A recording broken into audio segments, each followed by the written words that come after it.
Hey, this is Big T at Bitter End Choppers, coming to you from the shop.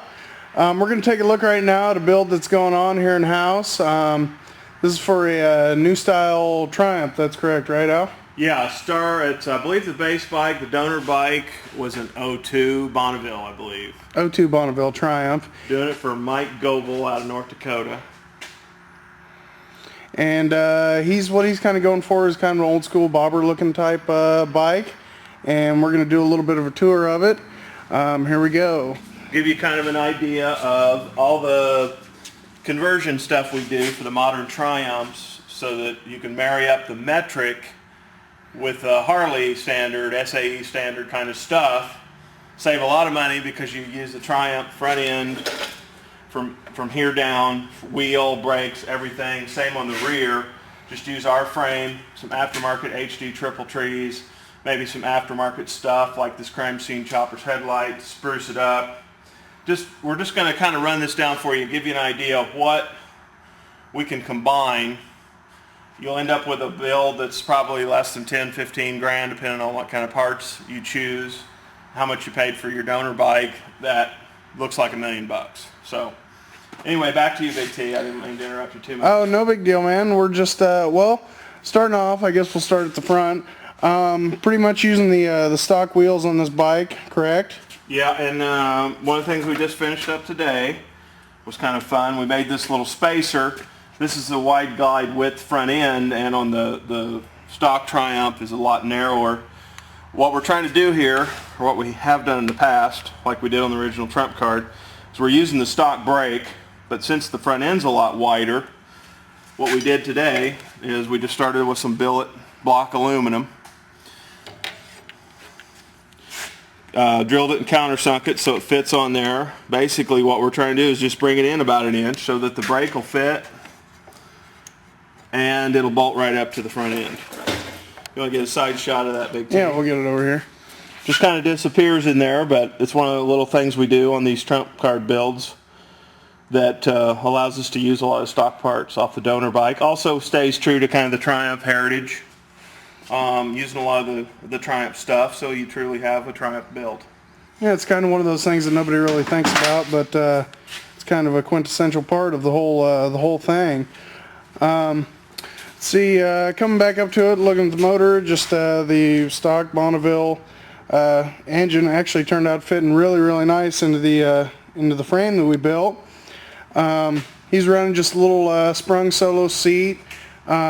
Little bobber style tank with the if you can see here, the little excuse me, bungs in the back with the fittings for the gas tank, kind of a Indian Larry inspired thing. Am I correct, Al? Yeah, and it's a little bit different in the way that Larry did things, but what we got is 2 fittings coming out of there. Idea being that you can drain the tanks completely, especially since there's a tunnel down the middle.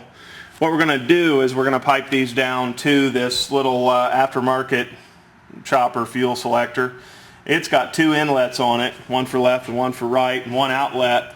That way Mike can select whichever tank he's going to run down first.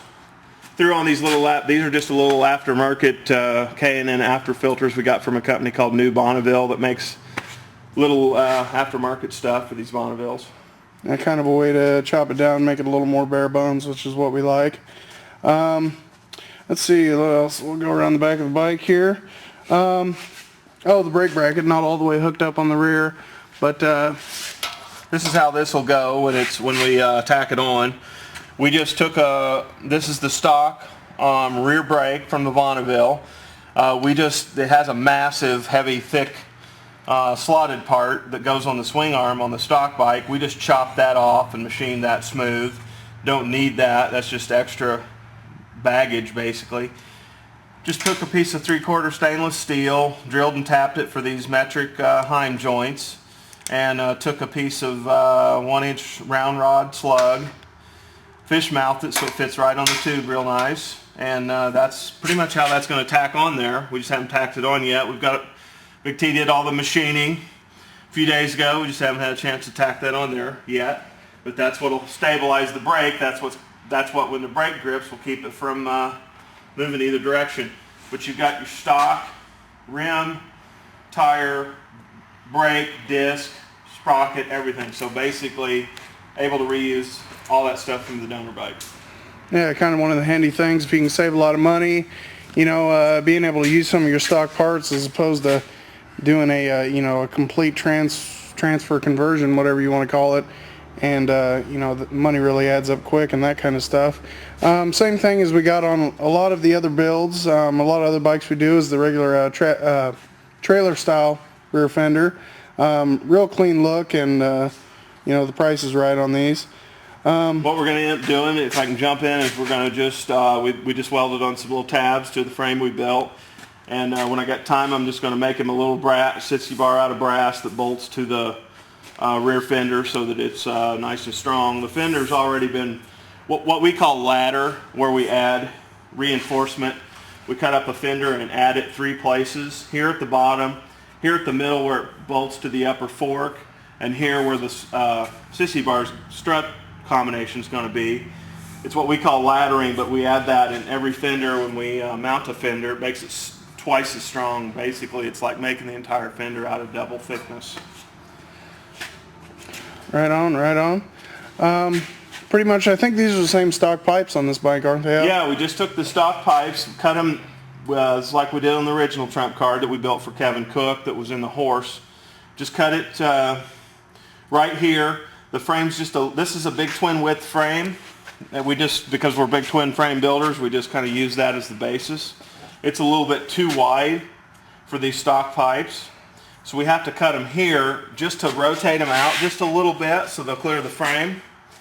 The other thing we do is they come from the factory with a crossover. So we just cut out a piece of another pipe, made a patch for that, filled in that crossover. And then this is actually the stock mounting hardware right off the stock bike. Just made some brackets. We're still using that rubber so that it can flex a little bit and the pipe won't tear up. And that's just tacked to the frame. The mounts haven't been final tigged yet, so if some of them just look like they're tacked on, that's why.